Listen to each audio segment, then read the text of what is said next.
Alex Lawson. He's the executive director of Social Security Works. The website strengthensocialsecurity.org is well worth checking out. And this is something that affects you whether you're 20 years old or 60 years old. It doesn't much matter. This is first of all, a third of all Social Security payments don't go for retirement. They go for people who are disabled and literally widows, orphans, the disabled. And it can happen to anybody. One of my best friends, Michael Hutchison, broke his neck while jogging. And he's been on Social Security for a decade and a half as a consequence of that, maybe longer. So anyhow, Alex, welcome to the program. Thanks for having me, Tom. The proposed super committee, the gang of 12, I call them, is working. We've had over 200 lobbyists now who have registered specifically to lobby these 12 people. And if they don't come to a conclusion and it doesn't get passed by both houses of Congress and signed by the president, then that invokes some draconian cuts. What does all this have to do with and mean to Social Security? It's a great question, Tom. You pointed out that the super committee has been having basically endless meetings with lobbyists behind closed doors for the past weeks. I thought they'd been meeting with each other. They've been meeting with lobbyists? Oh, yeah. In the snarky headline of the Politico, it said, if you want to know what's happening behind the closed doors of the super committee, just ask a lobbyist. And it really has been basically an uninterrupted flow of lobbyists fighting for their peace, to protect their peace. And what we've done at the Strengthen Social Security campaign is we just released reports in all 11, there are 12 members, but 2 of them are from Michigan, all 11 of the super committee states that detail just how impactful Social Security, Medicare, and Medicaid are in terms of dollar figures in those states. But most importantly, each report also has 1 or 2 stories of real people like your friend who you mentioned, who rely on these programs and who could be devastated by any cuts to Social Security, Medicare, or Medicaid. And these people, these real Americans, haven't been invited to the closed-door meetings of the super committee. They don't get entrance passes to make their case.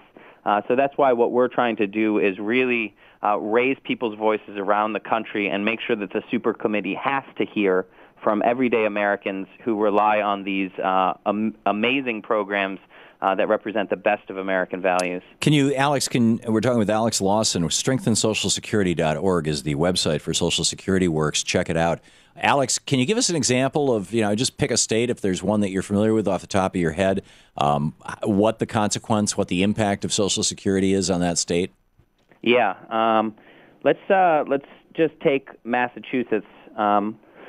So in Massachusetts, Social Security works for 1.14 million residents of Massachusetts. That is 17.4% of all residents in the state. The average benefit is around $13,000 a year, and in total for Massachusetts, just Social Security, that represents $15 billion into the state economy. Now, when you add the $13.5 billion that Medicare brings in and the $12.5 billion that Medicaid brings in, you're talking about a massive piece of the Massachusetts economy. And these are very modest benefits going to individuals who basically will spend almost 100% of those back into the local economy. And these programs, sorry? Well, I was going to say, and it's important to point out that all of this money is money that the workers originally earned in the workplace over a period of, 10, 20, 30, 40, 50, 60 years in the workplace, and or however many it may be. And the government has been basically holding in reserve the Social Security Trust Fund, actually earning interest on it, investing it in treasuries, or, cycling through but this is money that the workers paid in. They're getting back out again in most cases. You're completely right. You're completely right, and you can't make that point enough. That these are benefits that people have earned through a lifetime of hard work.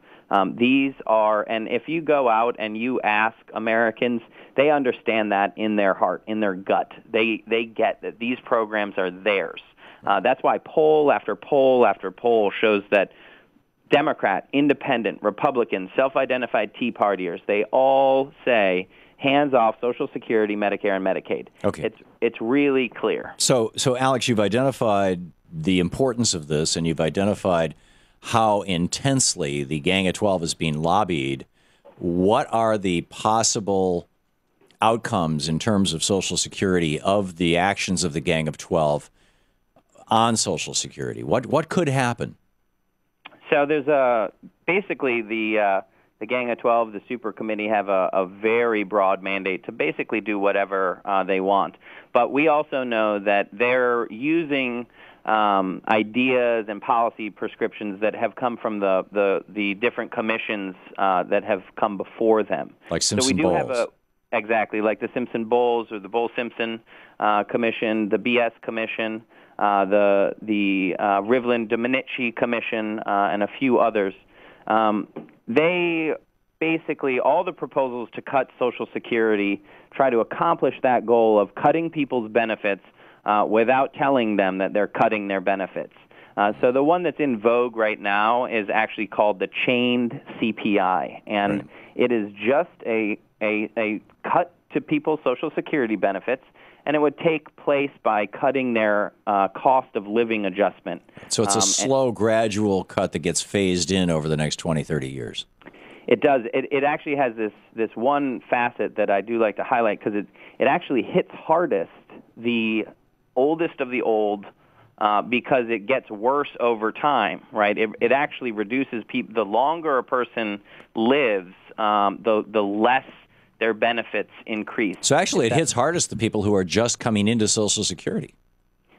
It actually, what it does is it calculates when a person comes into Social Security, then the next year when they would get their cost of living adjustment, it would be lower. And right. The year after that, it would be lower. Right. The year after, so it actually hits, right, a person who's, say, 95 years old, who's been receiving Social Security for many years. In the future, that person's benefits would be reduced the most.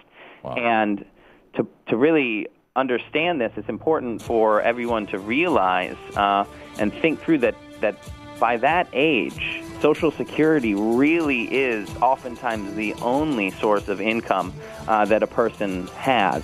Because even the best planners for their retirement oftentimes underestimate how long they're going to live. Exactly. Yeah. Alex Lawson, strengthensocialsecurity.org, the website.